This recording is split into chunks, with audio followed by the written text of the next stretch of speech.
Hi there, my name is Blago and I would like to welcome you to this course which is called Master Excel Formulas, Make the Leap to the Next Level. Before starting with the materials that I've prepared here, I would like to give you a quick overview in terms of the structure of the course. So this course has 7 parts. Each part has a specific number of formulas and obviously these formulas are grouped based on their frequency of use and their similarity as well. If you're here, that means that you've realized the importance of having really good analytical skills, and these skills they are improved, or they start with let's say Excel, and probably one of the most important aspects of Excel is obviously the Excel formulas, which allow you to analyze huge quantities of data, of course, and come up with the different outcomes that obviously you want to. Without wasting any more time, I would like to start with the first part of the course, which has probably the most frequently used formulas in Excel. But before that, I've included a quote of the day. I'm a big admirer of these quotes, really, because they provide the necessary motivation to just keep going. I hope and that they are going to motivate you as well. This one states, if you're not moving forward, you're moving backwards. There's no middle ground. So let's start with the first group of formulas. That is the sum group of formulas, which includes sum, sum-if, and sum-ifs. So sum, probably the most simple function in Excel. In terms of the structure of the function, you need to have a start range and an end range. So a start cell, really, and an end cell as well. When is this function used? It is used every time you want to actually sum something. Then sum-if and sum-ifs. These two formulas, they allow you to sum based on a specific criterion or criteria.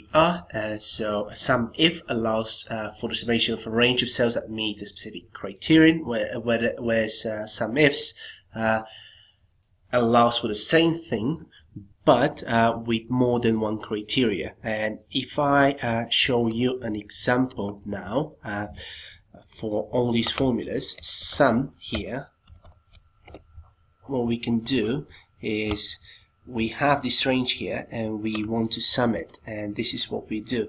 So the sum here is 56. In another scenario, what we can do is we can just select the specific cells that we want to sum, and then separate them using either semicolon, as in this case, or just a comma, because most of the Excel versions they use just a comma, but my version here uses the semicolon, so that's why I'm using semicolon here.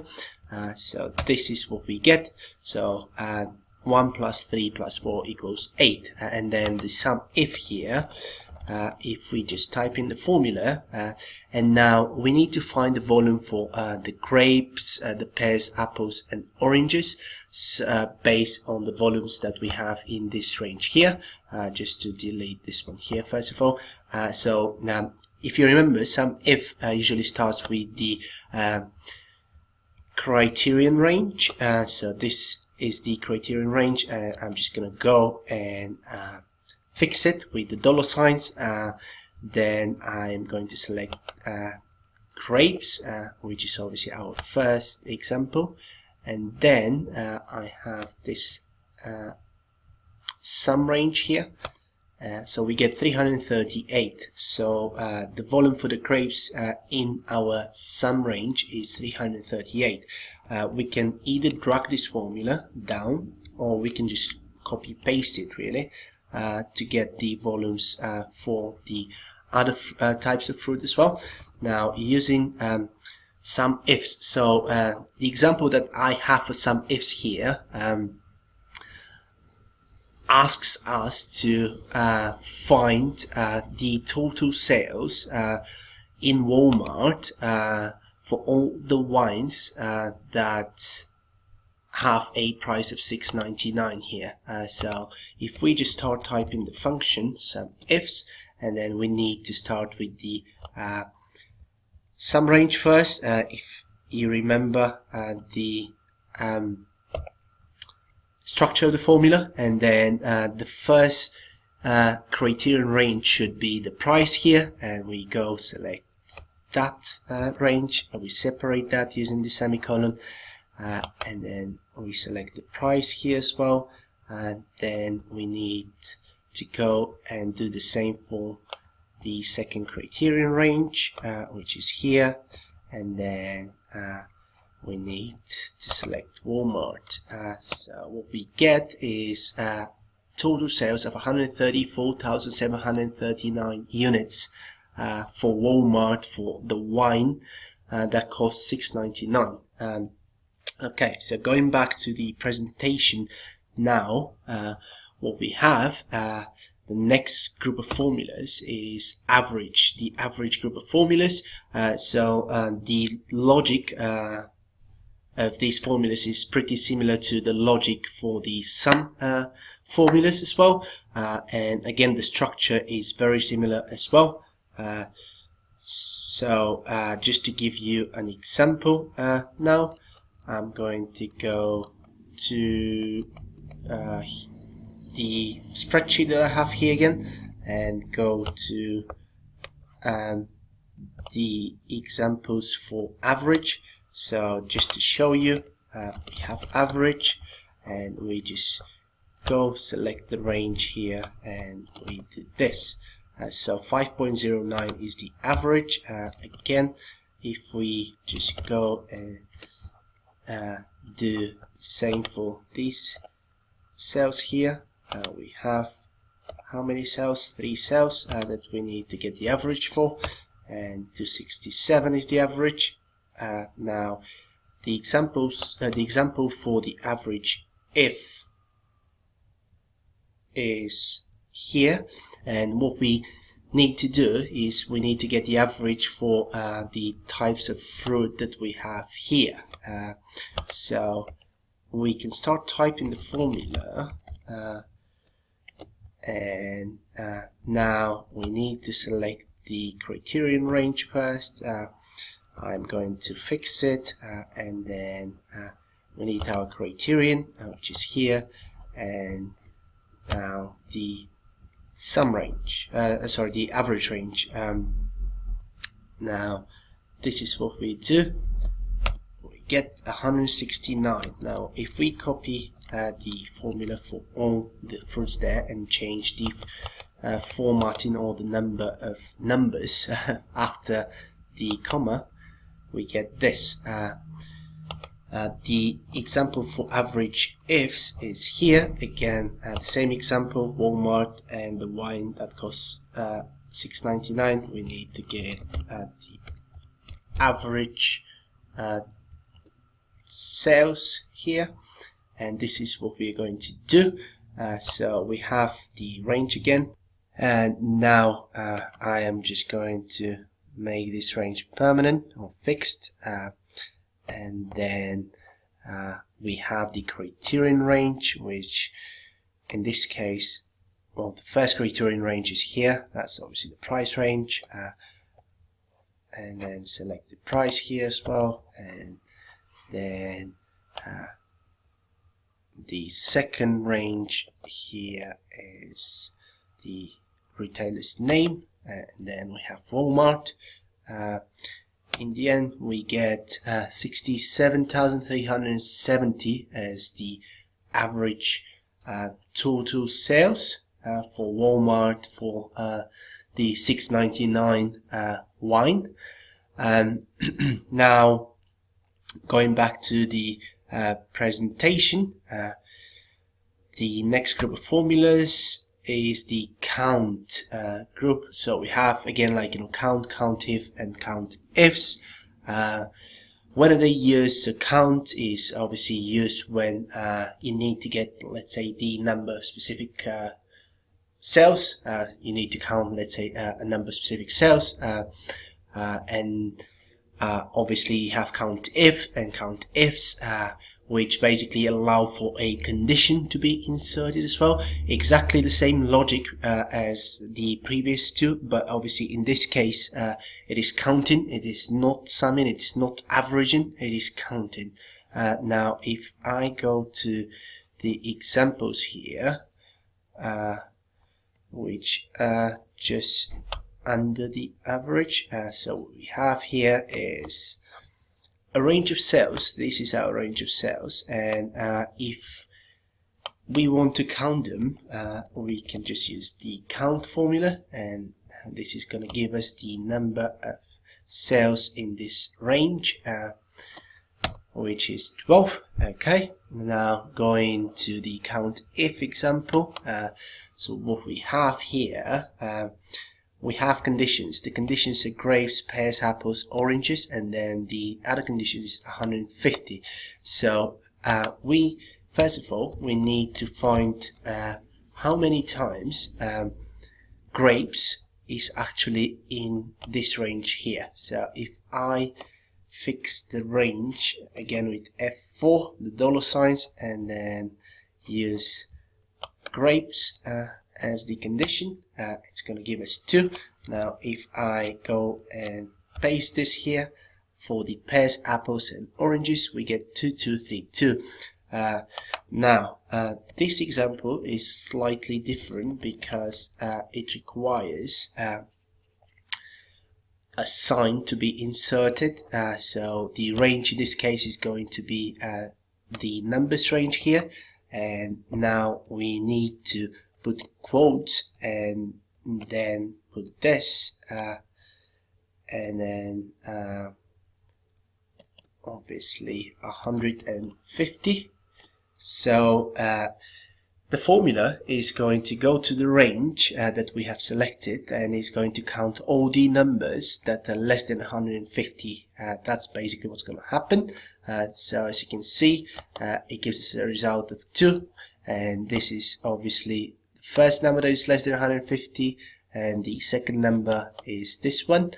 So it is correct. Now if we go to the count ifs example, so what we have here is we need to get the players from Real Madrid that are over the age of 30, and in order to do that we have 2 conditions first of all.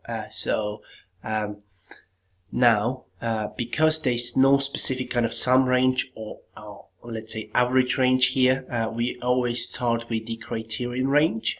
So in this case the first criterion is going to be Real Madrid, so the range should be the teams here. So now if we actually select this range and then select the condition here, and after that we need to select the age of the players on the left, and now I'm going to fix that again, and now I need to use the quotes and bigger sign, and then we can just do this bigger than 30 basically. So this is what we're looking for, how many players from Real Madrid from obviously this table are actually over the age of 33, and it's going to give us 2, because as you can see there are only 2 Real Madrid players here, and both of them at the age of 33, so the formula is correct.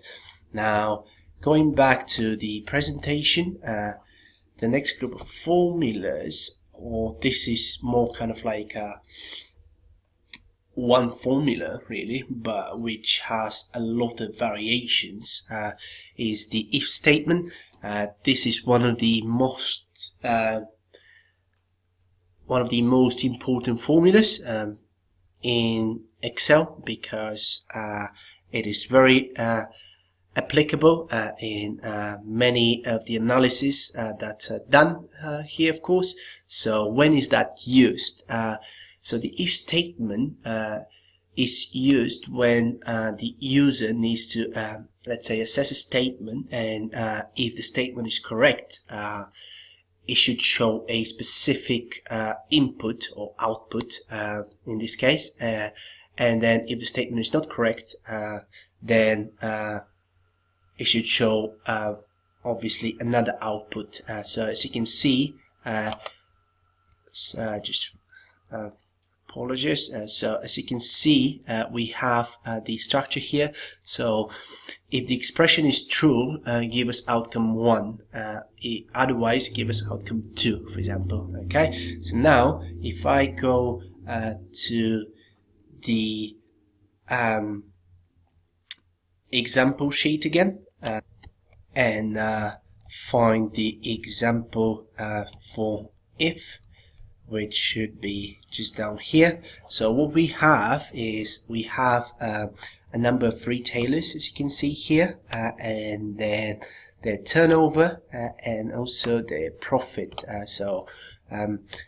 Now we need to evaluate whether this makes sense, because obviously in most cases, not in most cases, every single case, the profit cannot be bigger than the turnover. So what we can do is we can start the if statement now and just do something like this. If turnover is less than profit, for example, then we need an output of not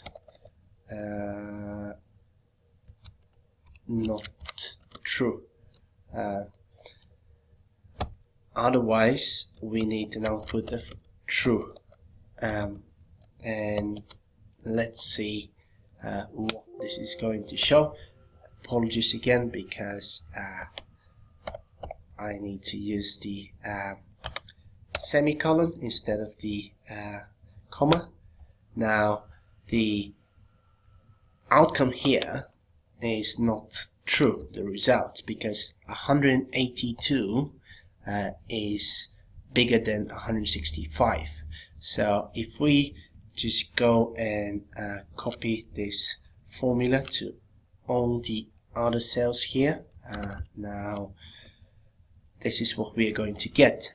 Now 165 is less than 182, so that's why the evaluation here shows this, the outcome shows not true. Same for obviously Tesco here.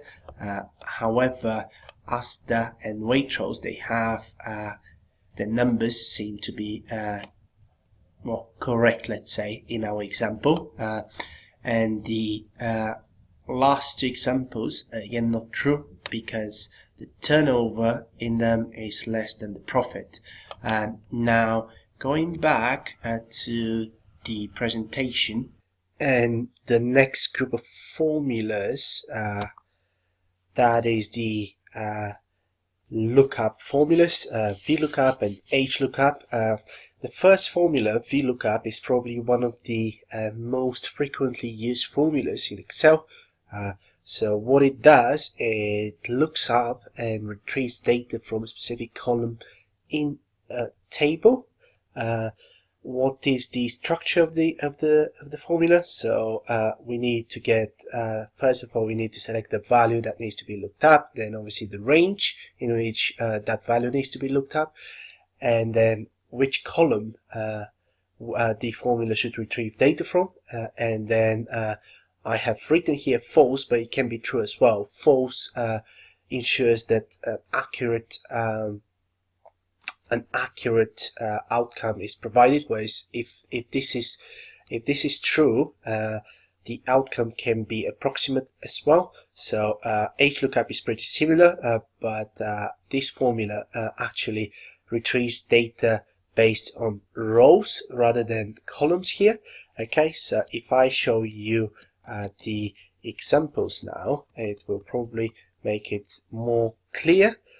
So the market cap of the example here is about companies and their market capitalization, really, in let's say billions of US dollars. So we need to find the market capitalization for Amazon, and in order to do that, we need to use the lookup, and this is how it is used. So as you can see, the lookup value should be put here first. So this is our lookup value, and then the range should be selected. So this is again, I have used the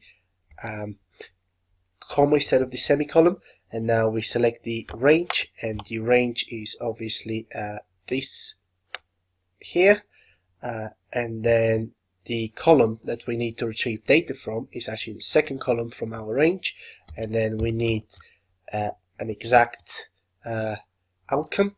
So I have used the commas again.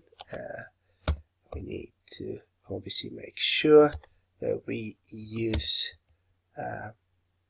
the semicolon, and this is what we get.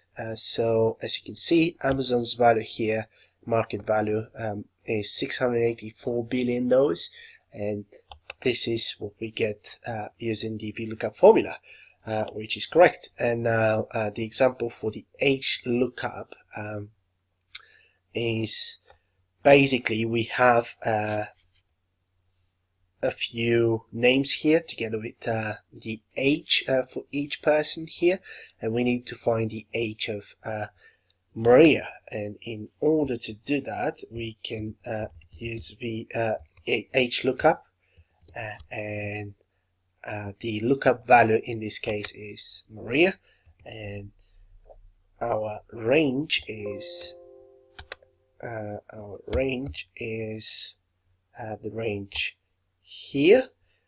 So what we can do now is select second row from our range, because that's where we should get the outcome from. And if I just replace the comma with semicolon again, so we get 44. Again, this is an exact match. Okay, now going back to the presentation, after this group of formulas we have concatenate, and this is another very frequently used formula. What it does, it basically allows the user to let's say merge the values of two cells in one cell, really, or more than obviously two cells, as you can see from the structure of the formula here. Okay, so if I go to the example sheet again and find the example for concatenate to make it more clear. Now what we have here is we have a column of first names, and then we have a column of surnames as well. Okay, but what we need is we want to put the first name and the surname in one cell, and we can also put space between the first name and the second name.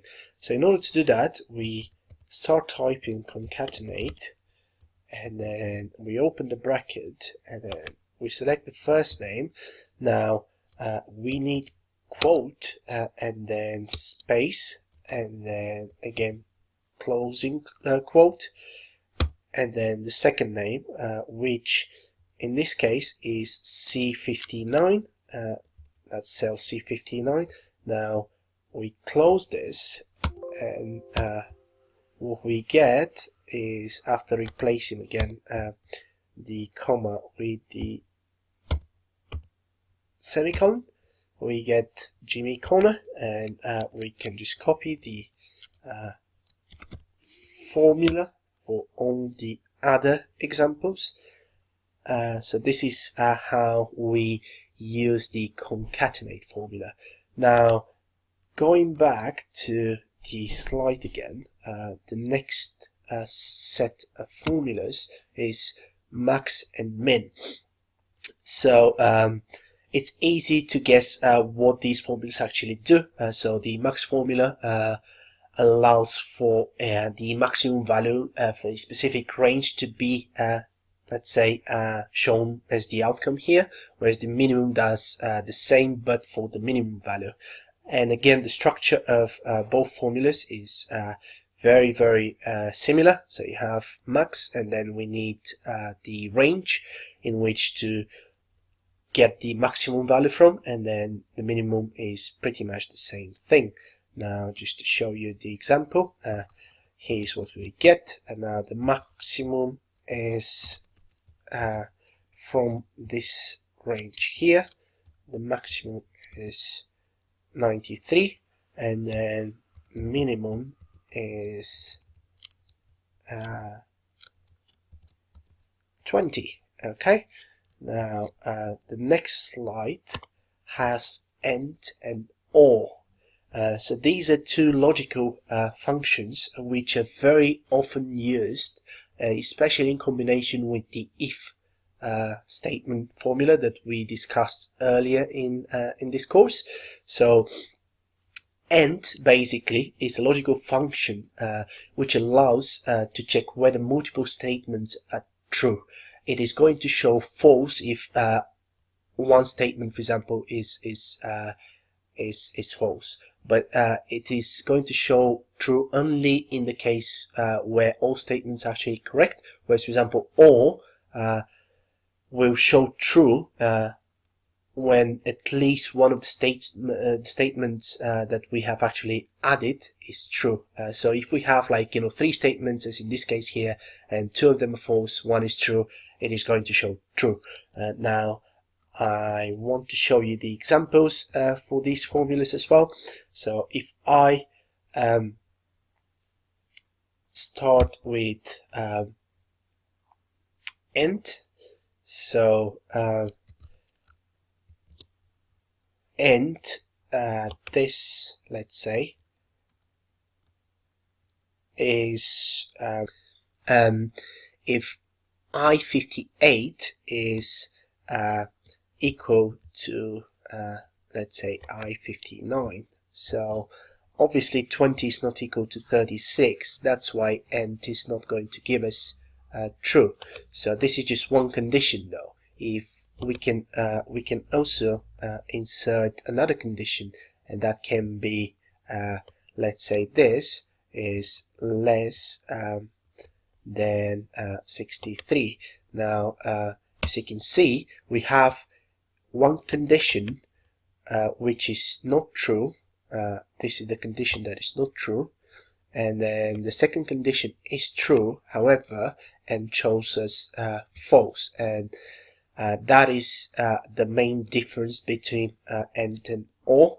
Now if I show you the same example but with OR, so this equal to I59 and then I60, again I need to use the semicolon, so I60 is less than I61. So this will show us true. As you can see, it does show us true, and as I said, this is the main difference between AND and OR. So here, for example, what we can do, we can change the sign in the first statement or equation, and then we can just say less again. So now both of them are true. Now AND is going to give us true as well. So this is what we get here. Okay, so going to the next set of formulas, we have proper, lower, and upper. So proper, so all these functions are actually used for text, really, and they're usually used to kind of change, let's say, the capitalization of the letters, really. So basically, proper is used when a range has text that is not formatted correctly. There might be capital letters where there should be, let's say, lowercase letters, and that's what proper is used for. It goes there and it changes that. The structure, again, very easy. We just need to select the range. Lower is basically what it does. Once we select the range or the cell, it will convert all letters, all characters into small case, lowercase letters, really. Whereas upper does the opposite. So now, if I show you the examples for these functions as well, which here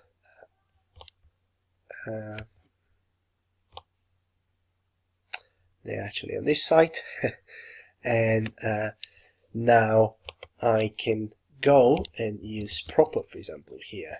Okay, if I use proper and select this, for example, this is what I get as my end result. So all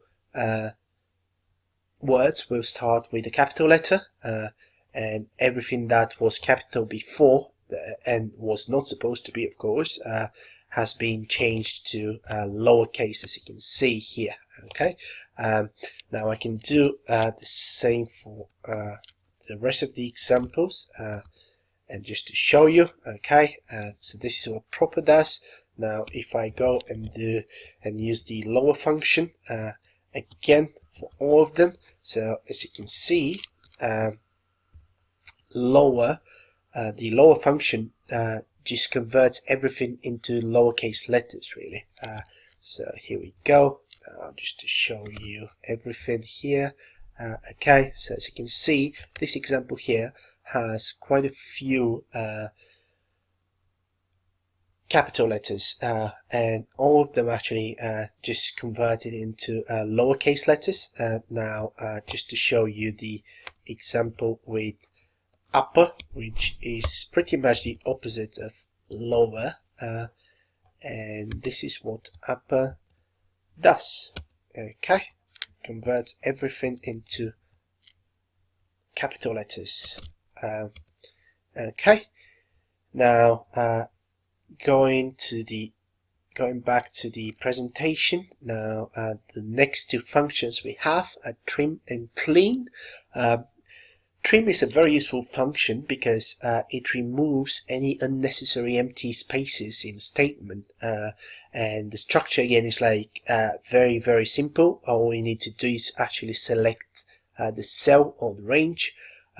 Clean does something a little bit different. It is used to remove non-printable characters in Excel. Again, the structure is is the same as obviously the trim function. So let me show you what I mean by this by giving you a couple of examples. Okay, now going down here, let me just delete this. Now what I can do is I can use the trim function here. So as you can see, this example here has quite a few spaces between the different words here. Okay, so what trim is going to do, it is going to just remove the unnecessary spaces there. It is going to leave just one space between each word, and this is what it does. Now if I show you that for all of them, you're going to see more clearly, and this is what we get. Okay, now to demonstrate how clean works as well, so clean usually removes non-printable characters, and this character here, this question mark, is actually non-printable. Is a non-printable character. Okay, and now what we can do is we can select this range or this cell, and we can use clean here. So as you can see, clean removes the non-printable character, okay, but it does not remove the unnecessary spaces between the two words. So what we can do, we can use trim on top of clean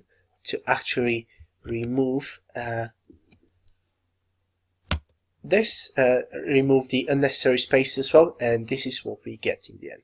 Okay, so right, so this was the example for clean. Okay, so this is basically the end of the first part of this course. I really hope that you enjoyed it, and I would like to leave you again with another quote that I really like. Repetition is the mother of learning, and it has helped me a lot through all the different challenges that I have faced so far, and I really hope that this is going to motivate you to just like keep going really, and just learn and just go through again, let's say, through some of the things that we discussed so far. Okay, and if you have any questions, do not hesitate to contact me using the comment section. Okay, so have a good day or evening.